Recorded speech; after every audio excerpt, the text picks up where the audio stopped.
Hello, good evening. Have we started, Jessica? Can you confirm that? Yes, we have started.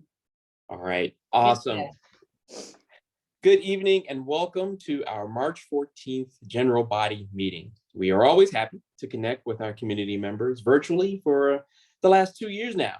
We continue to look forward to the day we will meet again in person.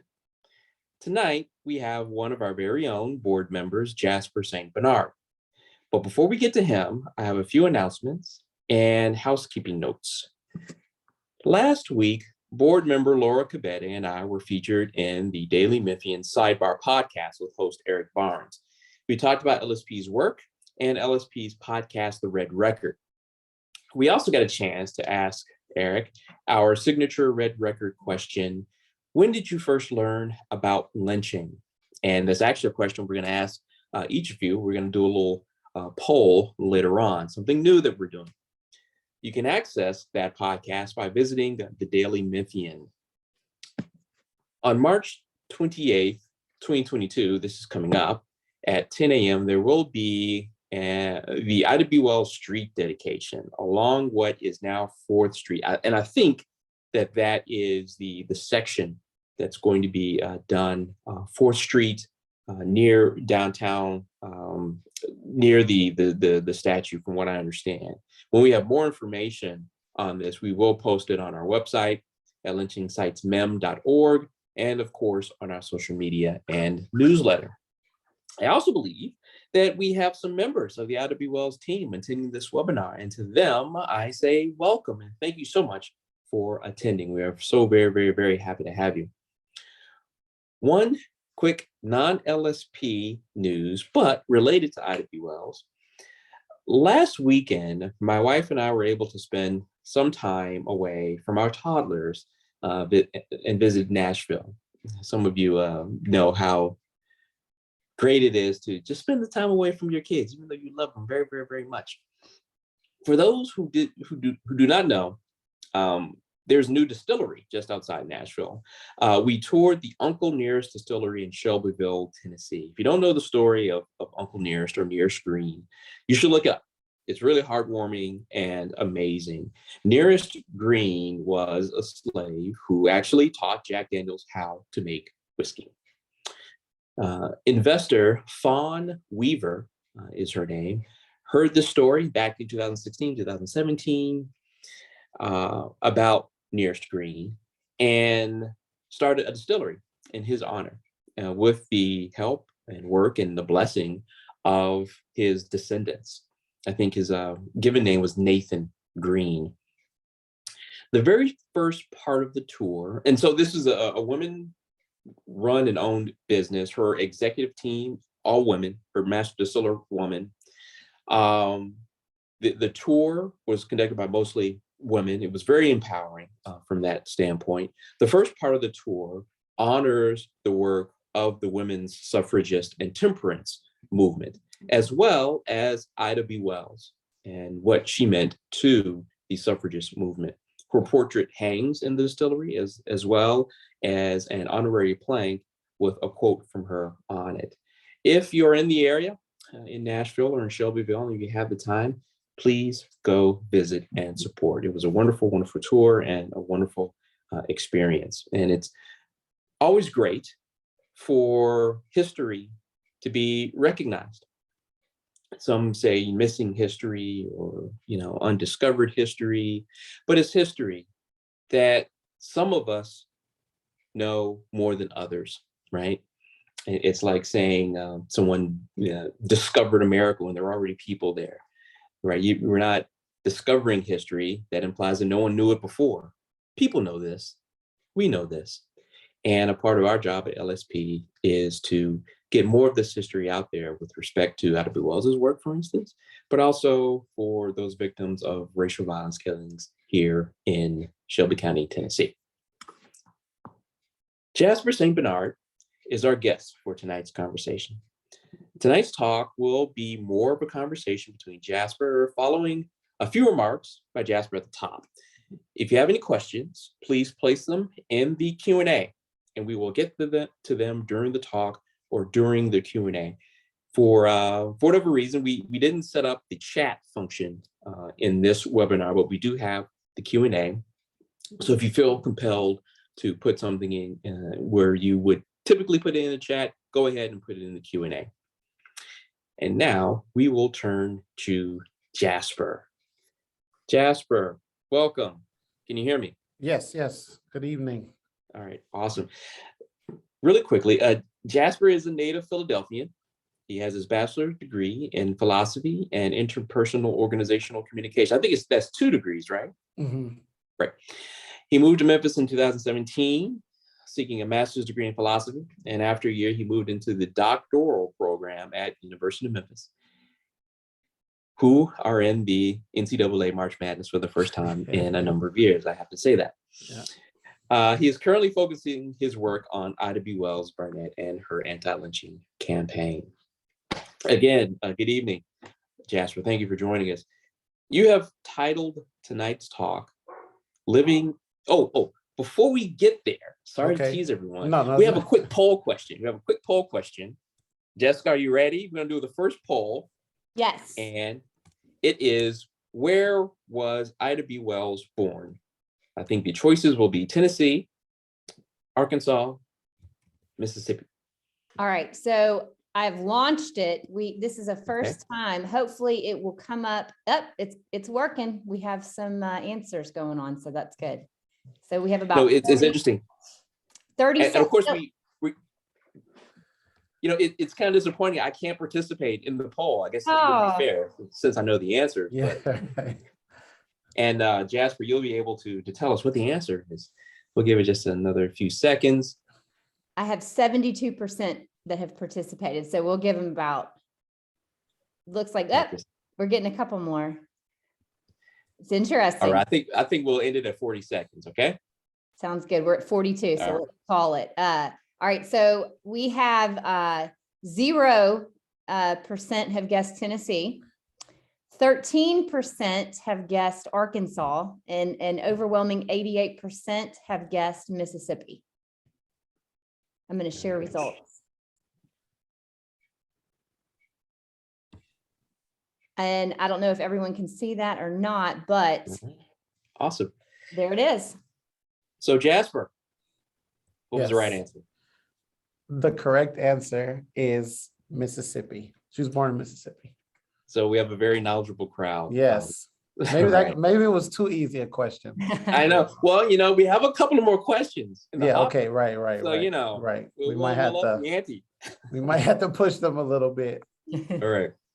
So Jasper, you titled tonight's talk or conversation, the title of your work, your research is Living in the Wake, on trying to really, in parentheses, listen to Ida B. Wells-Barnett. How did this come about?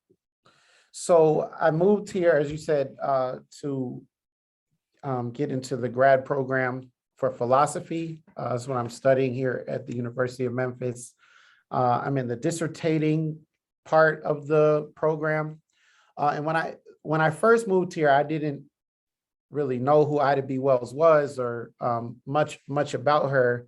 And I wasn't really clear on what I wanted to work on. So as I was taking courses and working through some things, the University of Memphis, the philosophy department has an Ida B. Wells conference once a year, where it's based on a different philosophical theme, and people come and present papers, and it's a really nice conference.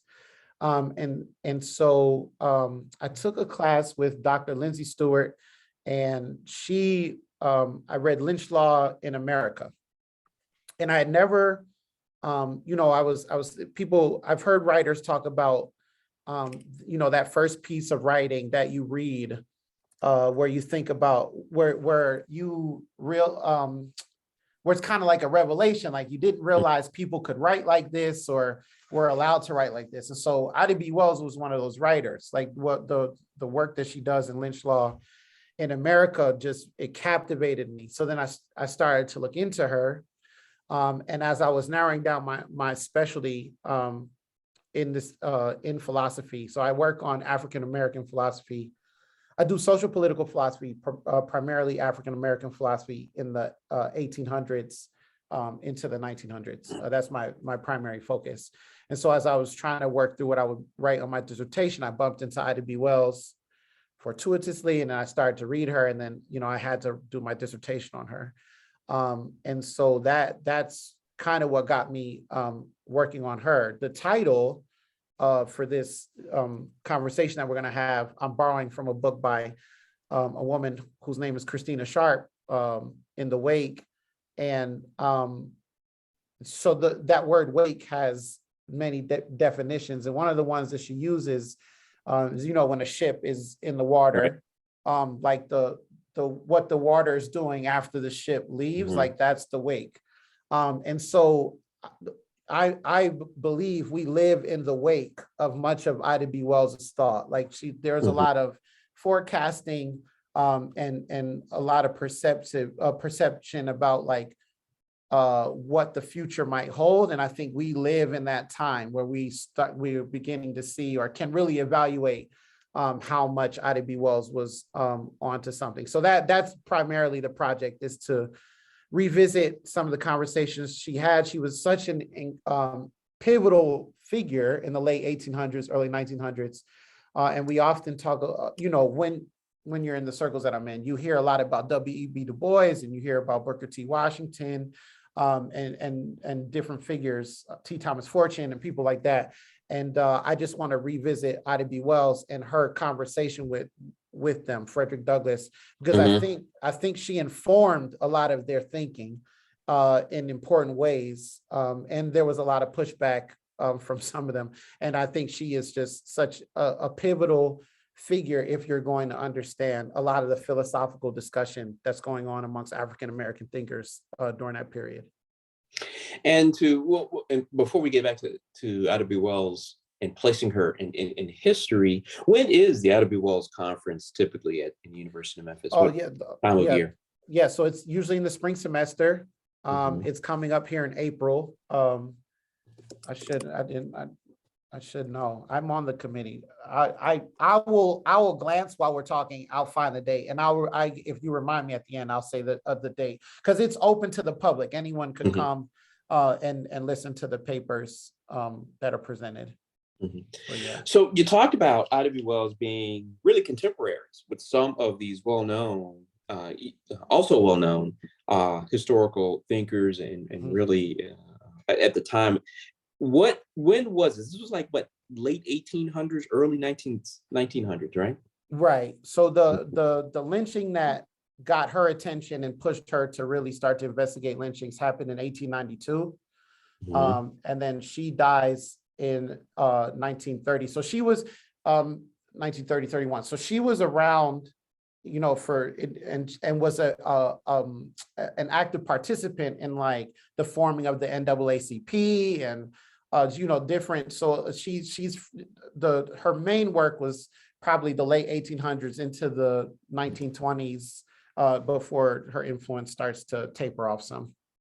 Okay. You mentioned earlier, and one of the things I really liked about your title is this notion of the wake. And you talked about a ship moving through the water and it causes a wake. And when I first saw it, I imagined really a stone being thrown into the water. Okay. And then the waves or the wake that happens. But it really is a ship. I think if you look it up in the dictionary, it really is a ship that causes a wake. And I really like the effect or the imagery that brings, because as the wake emanates from the ship, it expands. Yes. And that appears to be what happens with Ida B. Wells's work. Yeah, no, that I think that's a good thought. Like it continues to reverberate outward, her work. And there is a sort of it may actually be, so when the ship passes, like the waves they dissipate, like as they stretch out. But I think one of the things that I'm learning as I research her, even though a lot of this doesn't get attributed to her, like, I'm not sure the waves are dissipating, if that makes any sense. Like they may actually be stronger because of the conditions of things. But I think you're right. Like they extend out from Ida B. Wells's pen, you know, into our day. Yeah. So I want to get back to your work and I guess get to the thesis of what you are doing. In the title you have here, in parentheses, really listening. What were you trying to convey by putting really in parentheses there? Yeah, that was a good question. So one of my concerns that's propelling this work is I think that when we deal with historical figures, there is a way of forgetting them in the way we remember them.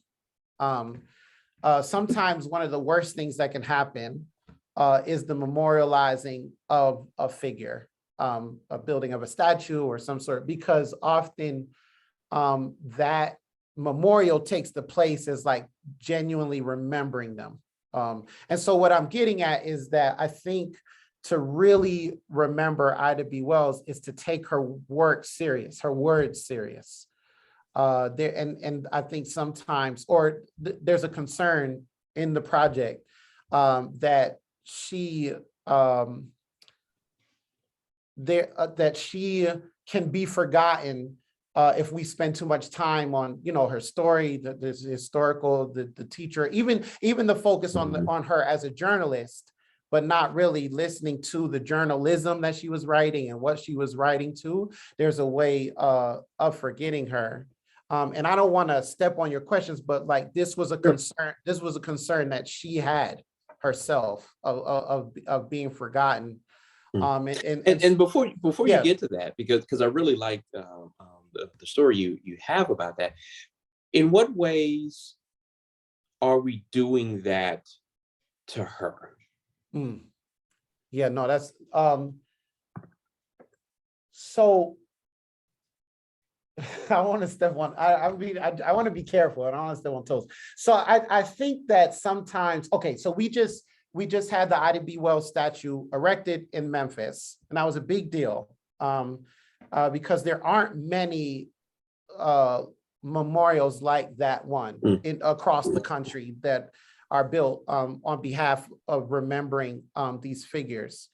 But, you know, if we fall into the trap of thinking that we have somehow accomplished remembering her now that there's a statue to her, then we can find ourselves in the business of forgetting about her, right? So sometimes like the memorials themselves come to stand in for the active work of remembering somebody. And so that's really the concern. I don't know that there's any one way to do it, but the temptation is that once you've reached this level of memorial and you've accomplished, and you know, she's reached a status that many thinkers have not. She has a statue. And as if that is the final like stage of remembering, then that statue can come to stand in the place of, or it can become a mechanism for forgetting her, if that makes sense.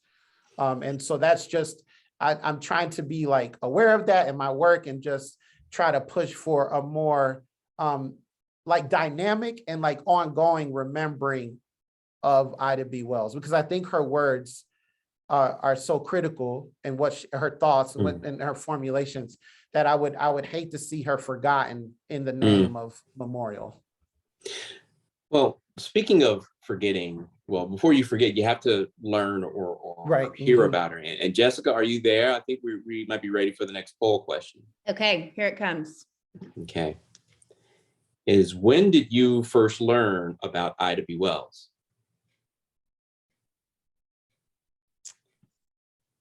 Or we'll give it we'll give it 40. Sounds we'll give good. it 40 seconds again. All right.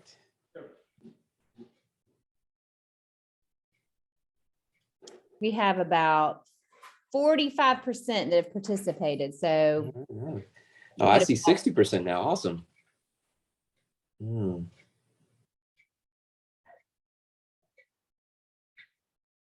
A few more seconds.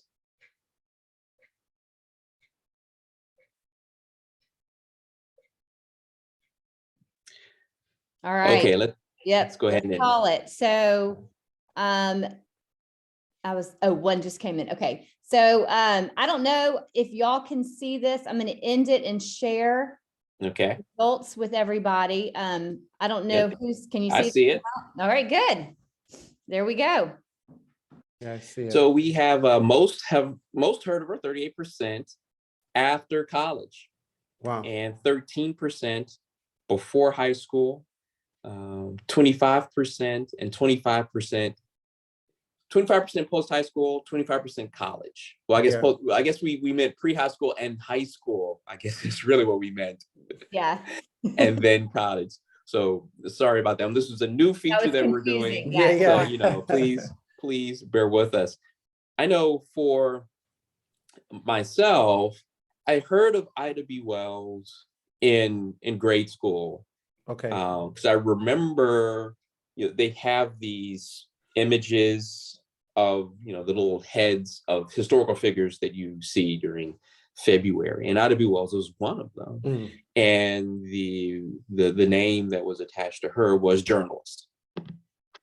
You're like, oh, okay, journalist. Right. She wrote for a newspaper or wrote a newspaper, and that was it. And it didn't go deeper into what she did, what she wrote about, what she pushed for. That didn't come until way later, in probably high school. Okay. For me. And I think it's probably because of her work being attached to lynching. One of the things that we have learned, Laura Cabede and I have learned in doing the podcast, when we ask people the question, when did you first hear about lynching? It's typically outside of the classroom. Lynching is a very, as we all know, sensitive subject. And perhaps maybe this is one reason that, particularly in elementary, one may not want to get into lynching, is just journalist, right? And not getting into that. We have a Q&A, but before we get to the Q&A, to continue on with Ida B. Wells, you know what? I actually do want to ask this question here, or statement really, from Rahab Mitchell. I suppose that she anticipated being forgotten or misunderstood, and so she begins to write her autobiography, which was finished by her daughter, Alfreda Duster, prefaced by the great historian John Hope Franklin. So actually, that is a great segue into what I want to ask you about. You shared a very interesting, very similar anecdote to what Rahab was just saying. Yeah. So that was, and that's right. And so, I learned in doing some of this research that she was actually at a Black History. I believe it was still week at the time. So Carter G. Woodson, quick background, is understood to be the father of Black history. He founded this Black History, what became Black History Month, but at first it was a week. And there was a program in Chicago, and he was asked to be one of the speakers. Ida B. Wells was in attendance. Ida B. Wells-Barnett at that time, she was in attendance, and she was listening to him, and he was reading from one of his upcoming history books, or one that had been recently published. And in the book, there's a section on the anti-lynching work of the late 1800s, early 1900s. He's working through it as a historian, and he makes no mention of her. Like, there was no mention of Ida B. Wells in the book. And so she went home and wrote in her journal that was the thing that propelled her to write her autobiography. She wanted to write her autobiography because she realized that if she didn't tell her story, she would be written out of the history, the retelling of it. And so that is how we got the autobiography. Interestingly enough, though, she writes it, I think she starts writing it around 3 years before she died. And it's incomplete. It's not finished. Because she passed, sadly, before she could finish it. And it's not published for another 3 decades or so, or a little more than that. And so this book was just sitting.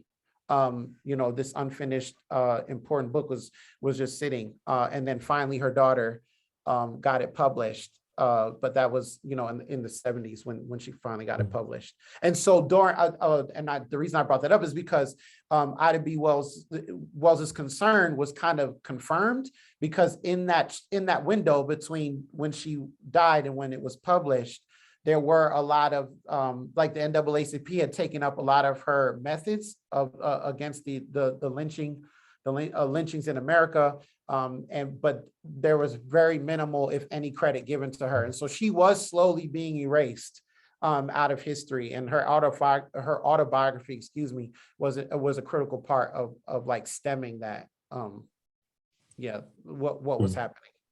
And unfortunately, this is a real thing with respect to women being erased from history. And this is a prime example of it having happened over a century or more. You said that you read that in her journal. How was it reading her journal? It's really interesting too, because journals are often hidden, and nobody reads your journals first. So it gives interesting insights about what she was thinking, and it's interesting when you read her journals against her autobiography, because she's selective on what goes in the book and what doesn't go in the book, and she's less self-censoring in her journal, she's not as selective. Like there's a lot more. So like this, for instance, like the story I just told you doesn't make it in the autobiography. She doesn't write it. It's her daughter. Because it was probably pretty painful. Right. So it's in the preface, like her daughter does direct our attention to it, but but Ida does not. So reading her journal is really interesting in how it fills in some of the gaps and things that aren't in the more known published books. I don't know how much of her journals you read, but was there any part you found particularly difficult to read? Or? So there, I don't know if difficult, because I was reading a lot of the early stuff. So when she first moved to Memphis as a teacher, it is interesting that there are, so one of the things that's that will be in the dissertation is that often when we talk about lynching, it takes on a gendered proportion, right? So often when we discuss lynchings, we center on, and this is anecdotal, I'm speaking generally, so this is not everybody, but in a lot of the places where I've been, what's focused on is the impact that lynching had on Black men. And what's really interesting about Ida B. Wells is she understood there was an interesting impact that lynching had on Black women, and not just that they were lynched, but the myth of the hypersexuality of Black men, which was used as a justification of lynching. That myth was first trotted out about Black women, like during slavery. It was a justification in coming out of slavery for the mistreatment and sexual abuse of Black women. And so where the journals come in, what's interesting is you see her working through a lot of the stereotypes and abuses and misgivings about young women and young Black women particularly, because she actually went through, she never speaks of like sexual assault, but there were a lot of myths that were being thrusted upon her as a young Black woman who, her parents died when she's 16. She takes on taking care of her family she didn't want the kids to be separated. So she ends up becoming the caretaker of those kids. And there were rumors about how she was able to financially do this. And many of those rumors were rooted in these really bad ideas we have about the hypersexuality of Black women. So like that's really tough to read in the journals, particularly because it seems like it's something we still struggle with, where our consideration of the impact that lynching has on Black women sort of kind of gets erased when we talk about lynching in our current, like in the current conversation. We continue to forget, and it's rooted in things that she had to struggle with. So the fact that we are still like struggling with it, that was one of the tougher parts of reading the journal, her journals. I have a question that's related to that, and forgive me, Gina, I'm going to get to your question, but this one is very apropos with what Jasper just said.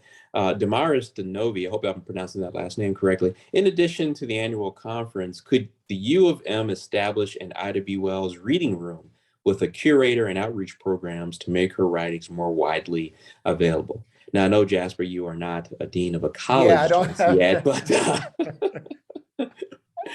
but what and you could, respond to Yeah. that how you will, but how did you find her journal? How did you get access to it? And where Yeah. can one, if people are listening and want to get a hold of it, how do they do that? Yeah, so that's a good question. Like, I didn't even know. And then I was reading, I believe, Paula Giddings' biography, A Sword Mhm. Among Lions.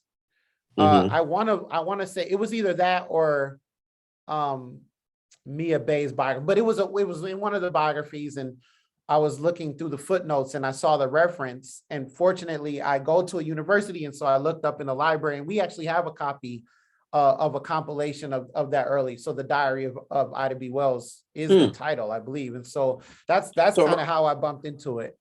So her journal, so they were published as well. Right. Yeah. So there's a Okay. book, the Diary of Ida B. Wells. I'm sure if you Googled that, like you could buy it. And it's the compilation I saw was the early stuff from the 1880s, I think into the early 1900s. I'm not sure if the later stuff has been published in the same way, like as a compilation. I'm not sure if it has. Okay. So let's get to Gina Tillis's question. Can you please talk a little more about Ida B. Wells, the activist, educator / Black history studies advocate? Yeah, so and that kind of goes back to the relationship with Carter G. Wells. Yeah. So that's good. I mean, it's a good question, because one of the other, so the one motive was this not wanting to be forgotten, or wanting to make sure that the history was told right, and her work's relationship to that history. But the other motivation, and she does say this in the introduction in her autobiography, is that she wanted to make sure that the right story of Reconstruction was told.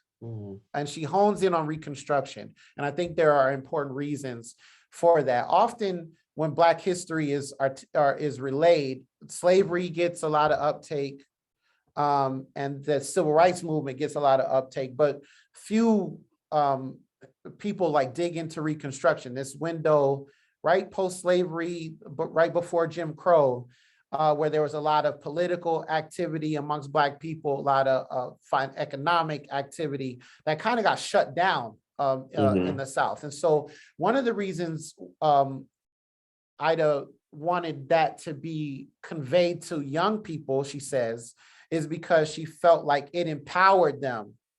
She said she believed that a lack of a knowledge of history wasn't just a mental thing, like it wasn't just you knew less facts, but she believed that facts actually did things in the world, and so that there was a sense of empower. They have a transformative power. And so as a historian, and she was into Black education, her parents were actually, this is where she got it from. They wanted to make sure that she was literate, and she was super well read, and she wanted that to be the case for many youth, because she felt like power comes from it.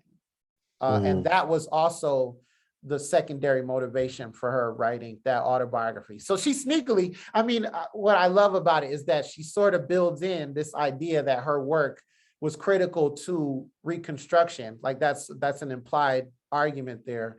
But above all, she wanted young Black students, and I'm sure it extends out because she knew that her audience was composed of white people as well, that a knowledge of history wasn't just something that stayed here, but it would actually change the way you moved in the world in your current moment. And I think she believed that, I believe that belief is one of those things that we're in the wake of, right? Black history is not just facts that one holds, but it's supposed to transform how one moves in the world. It changes how they move. Mm. So a part of that in changing how the world moves and how we move through the world is, of course, education.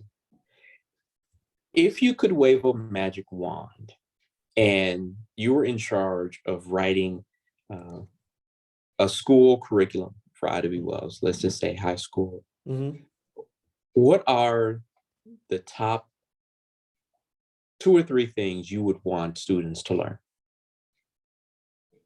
about Ida B. Wells, that is? Yeah. That's a good question. I'm imagining me with this magic wand. I'll start from like one of the things that I think is critical that I would want students to understand is that I think this is what one of the things she really does an incredible job of communicating is that lynching was motivated. There was something driving the desire to lynch.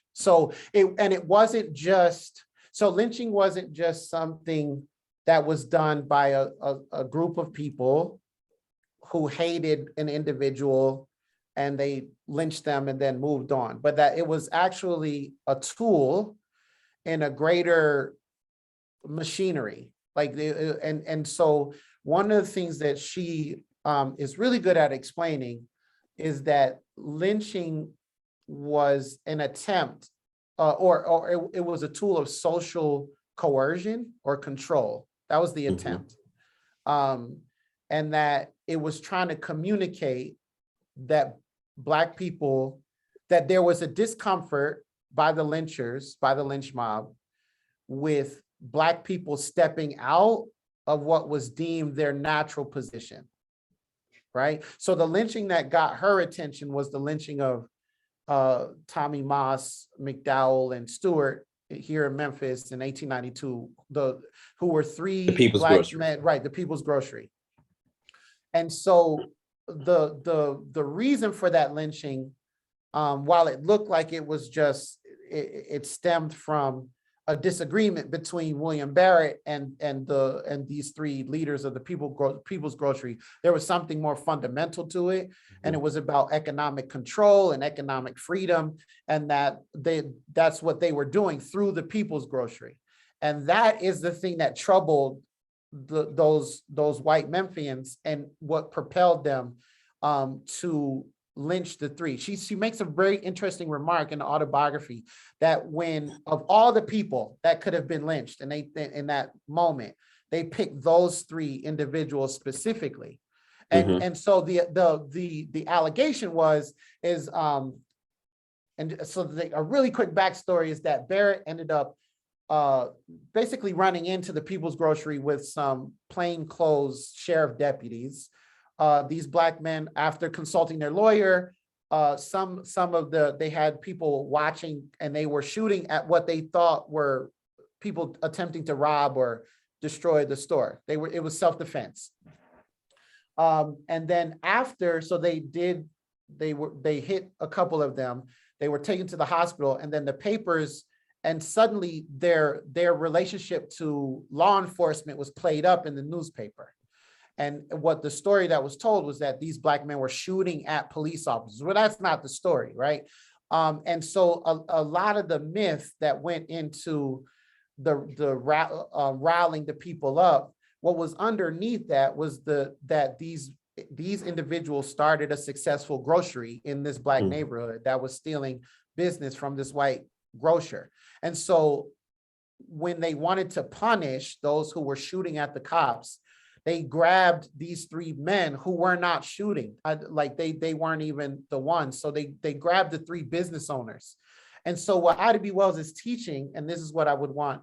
And so instead of law enforcement actually finding, for instance, the actual shooters, assuming, their point of view that it was an unlawful shooting, just assuming that's correct, even though it wasn't. Instead of actually doing that work, they just round up the guys who were running the store. Yes. The successful Black businessmen, Yeah. Because Barrett, Ida B. Wells remarks Because that was the most dangerous. yes. And when they started the store and they were starting to steal business, Barrett, according to Ida B. Wells, Barrett said, "I'm going to take this store from you." Like he threatened it on the front end. And then she says, once they killed those three, they murdered those three men, and they ended up ransacking the store and stealing from it. And then it was sold or whatever. She says that he was successful, like in what he wanted to do. Mhm. So it had nothing to do with the myth or the allegation. So I think there's something we can learn from her, because sometimes when we talk about lynching, we boil it down to like it's hatred, or it's these moments of rage that are maybe unaccountable for. But I think what is so important about Ida B. Wells's thought is she saw that it was actually a machine. It was actually something that was a larger picture that was being accomplished. And lynching was one mechanism of that. They did not want Black people to become self-supporting, self-motivated, economically self-sufficient. Like those were the things that lynching was trying to discourage. And so I think young people, it's important to learn about the larger systems that lynching was a part of. And I think Ida B. Wells is really good at pointing that out. Thank you. Thank you. This is actually the second time this week I've heard this distinction between learning of the act of lynching and then learning of the motivations behind them. Mm-hmm. And typically learning the motivation came way later in a person's life. Right. It is at the same time, it's a simple, but also complicated motivation. Yeah. Okay.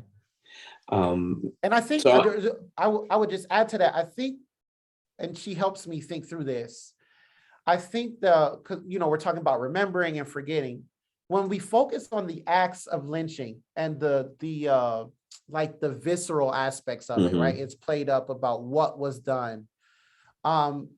There is sometimes, I'm trying to find a word other than catharsis. Like what it does is we can offload all of the diabolical onto the immediate participants, like the people who were doing the action there.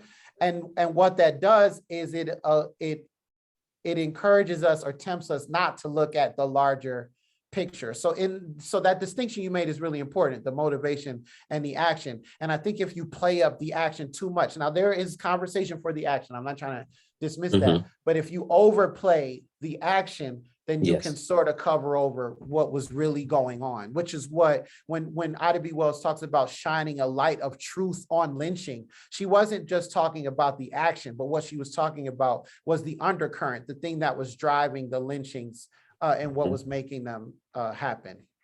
Just to spend a little bit more time on this, because I think if you and we as a society fail to address that motivation, they will linger.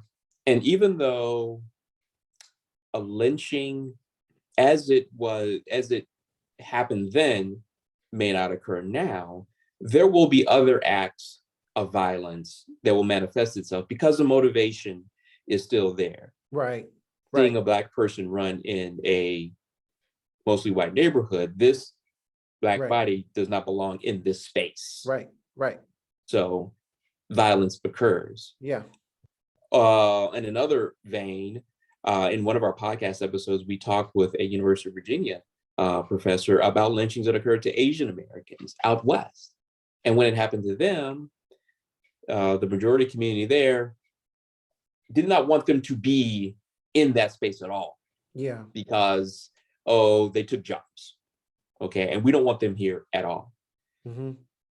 We didn't address that motivation as a society at the time. It manifests itself.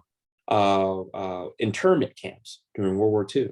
Right. Or even now, there is still violence in the last few years against Asian Americans being in a space saying, go away, because we still have not addressed those underlying motivations. A couple more Q&As. Rahab I would, Mitchell. I know you Go want ahead. to get onto the questions. I'll make But this really please quick. go ahead. Yeah, I'll make this really quick. So, because I think if we read it motivations outward instead of action inward, I think what we can begin to see is, like you said, that like because there's a deception into believing that because 3,000 people don't gather in the same way that they used to and do it, like because the actions aren't exactly the same, then like lynching has somehow gone away. And I think your point is really a good one, that I think if we read the motivations, then we could start to look at our current situation and maybe see things in a different light. And even when there's in death, when you were talking, I thought about what happened a year ago on January 6th. That was a response to a political, like a wave of political action, right? There, many of those, some of what was motivated by that was what happened in Georgia, where Stacey Abrams and others, a collective of Black people, got people out to vote, and there was deep frustration with the political empowerment that happened, and it manifested itself in that way. But what's interesting is like that sense of, and it's so, you have to play with perspective, right? So I'm not saying this is right. I'm just saying like, this is the perspective. So some people feel like they're losing political power. And so that frustration manifests in very curious ways, January 6th being one of them. But what's interesting is that Ida B. Wells talks about the different phases of lynch law, and how one of the early phases, she talks about the myths in the different phases of the lynching era. And one of the first myths was the fear of political domination, that the powers, the white power structure would lose power through the vote and and they called it Negro domination. And this was one of the early motivations for lynching, right? So until we grapple with the motivations and the fears, I'm not sure that we're talking about lynching right, even if we're talking about the actions themselves, right? Like there's a way to talk about the actions that covers over a more meaningful discussion of what lynching was and continues to be, and its role politically. Thank you. Yeah.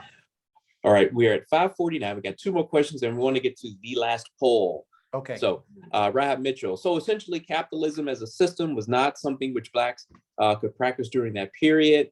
You can comment on that. We definitely see in the case of the People's Grocery Store, or the lynching at the Bend, as it was once known, that in some sense, one of the lessons that was taken away by the community at the time was, oh, wow, look what happens when we try to be successful businessmen. Right. Do you have a response? Yeah, so it's not that they could not participate. The problem was that they were participating. That was the issue, right?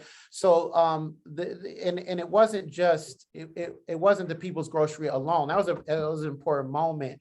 But even as a response to the lynching, Ida B. Wells encouraged through the writing of her pen, like a boycott.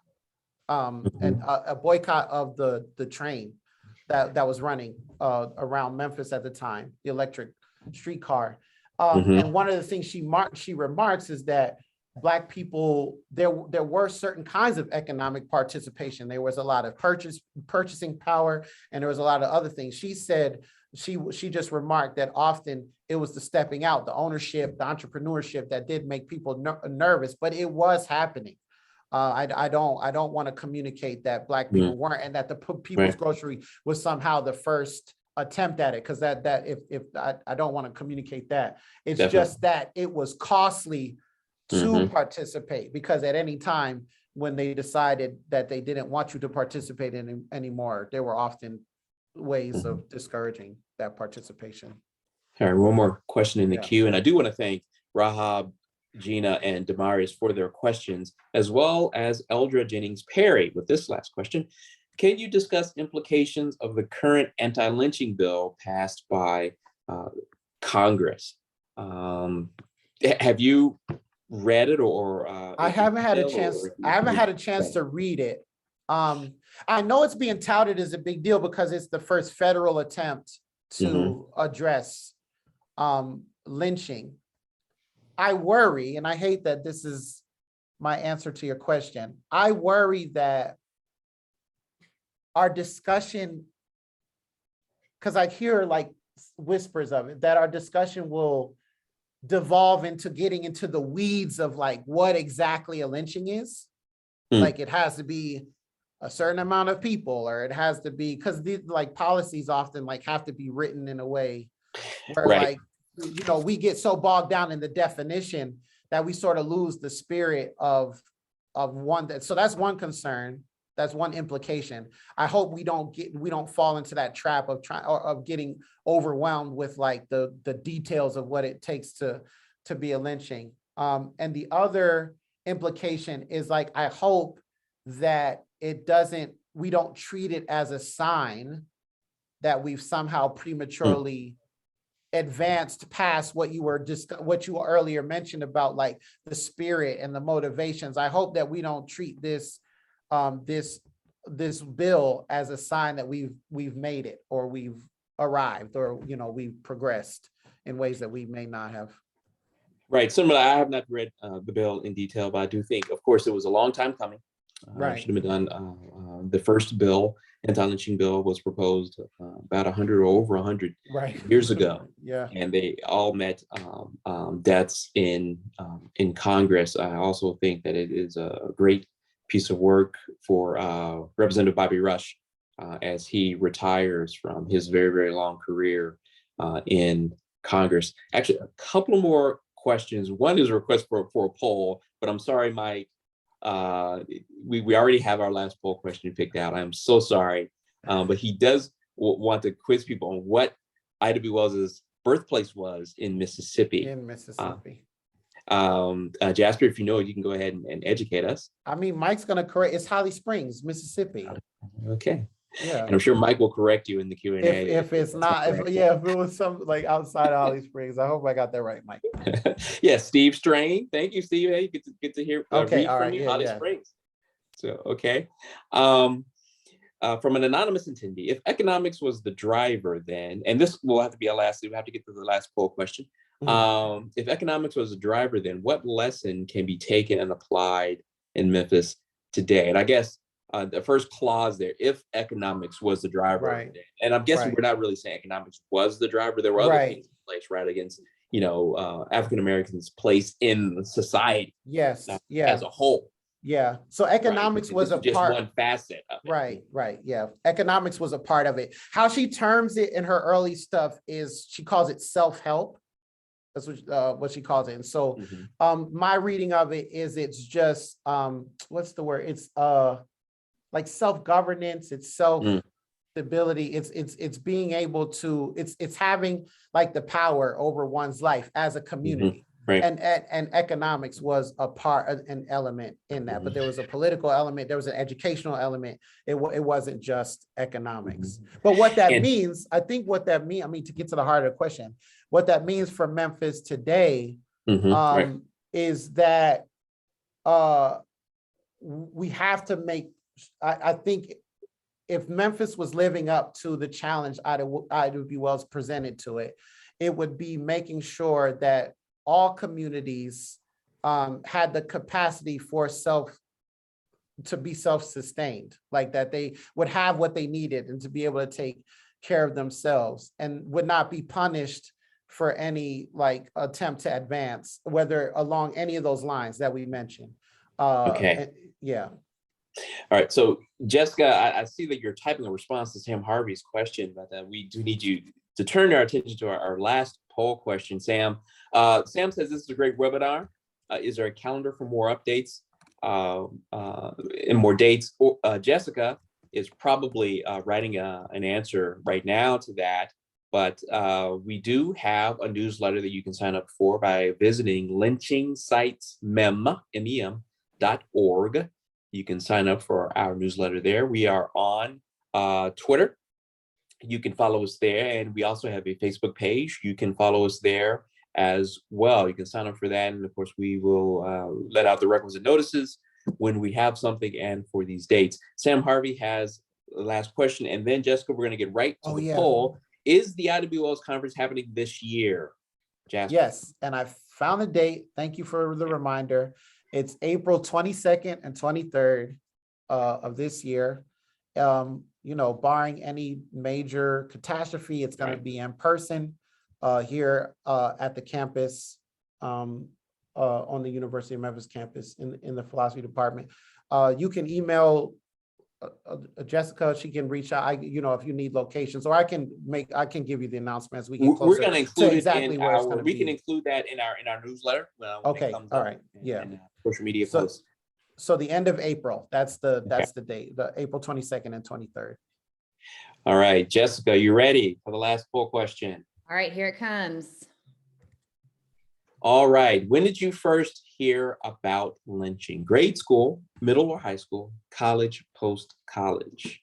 All right, let's give this one a good minute. Wow.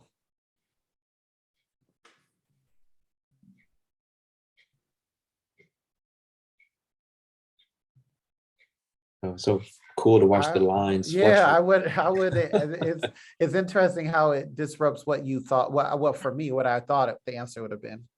Same here, but this audience, is one Yeah. that probably this reflects the audience that we're talking to. Right? And we have 10 more seconds. We have pretty good participation, 82%. Yep. And okay, let's go ahead and end the poll and go ahead and share for us, Jessica. So most people on this webinar learned about lynchings in grade school, followed by middle school / high school, college, and then post-college were pretty equal. And this is actually opposite of what we've been hearing, for instance, when we ask the question on the podcast. Is typically not in school. And I guess one part of that question, to be more clear, we could have asked people, did you learn about it in class, Right, in a textbook, or did you learn about it during that time from someone else? Okay, because we've heard stories of people learning about it from a teacher, but they weren't teaching from the textbook. They could have been a coach or some other teacher who was just down to teach that part of history, right? And others didn't hear about it in school itself. So maybe we'll save that poll question for the next time. We have 5:59, and we have two more comments. One from Steve. There was no, I'm not sure, but I believe we should add that next time. And this is our first time doing polls, so bear with us. We will iron out the kinks. But he believes it must have been when I saw Roots in the 70s, when he was about 10 years old. And it was, of course, a groundbreaking piece of work. And Rahab says, brilliant speaker. Thank you. Jasper. Thank you. To our guests who joined us this evening, thank you. And join us next month. We look forward to having you. this was fun. Bye. All right.